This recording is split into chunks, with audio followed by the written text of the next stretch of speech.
Bonjour, ici Caroline Gaillet, diététicienne, nutritionniste et phytothérapeute. Aujourd'hui, je vous fais un focus plante sur le pissenlit suite à mon article Ma super plante, le pissenlit, qui était paru dans le magazine Pleine Vie de mai 2017.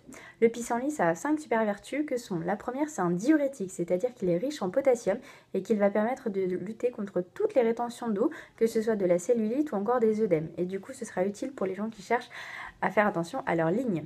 C'est une plante qui est très antirhumatismale puisqu'en fait elle a la propriété d'éliminer l'acide urique qui est responsable de crises de gouttes, de rhumatisme mais encore de calculs rénaux d'acide urique. C'est une plante qui est digestive et qui s'oppose aux ballonnements, aux nausées et aux migraines d'origine hépatique.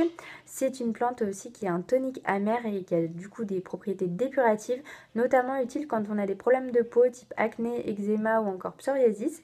Et à cet effet-là, puisque c'est un tonique amer, c'est une plante qui est un formidable draineur de la sphère hépatobiliaire. Donc en fait, ça va détoxifier le foie, la vésicule biliaire, que ça va permettre de mieux relancer.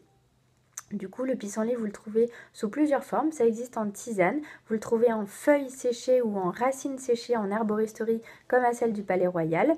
Dans ce cas-là, vous utilisez plutôt les feuilles pour les propriétés sur le foie et la digestion. Vous en buvez une tasse le midi, une tasse le soir avant le repas que vous préparez en décoction à raison d'une cuillère à soupe de feuilles pour 25 centilitres d'eau froide à faire bouillir pendant 2 minutes et infuser 10 minutes.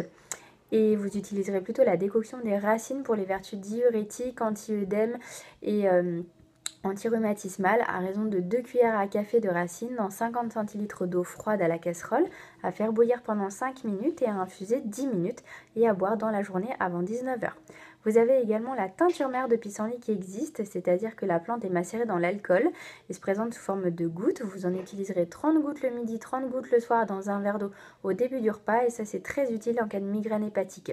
Enfin, sachez que ça existe sous forme de gélules, forcément un peu moins fort mais beaucoup plus pratique. Et dans ce cas-là, c'est 2 le midi, 2 le soir, dosées chacune à 250 mg. Le but étant d'avoir 1 g de pissenlit par jour afin d'avoir un effet. Et tout cela, c'est à faire en cure de 3 semaines par mois. On fait toujours une pause d'une semaine, 10 jours et on reprend si nécessaire.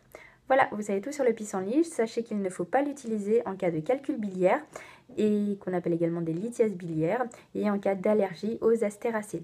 Voilà, je vous dis prenez soin de vous et à bientôt pour un nouveau focus sur les plantes. À bientôt!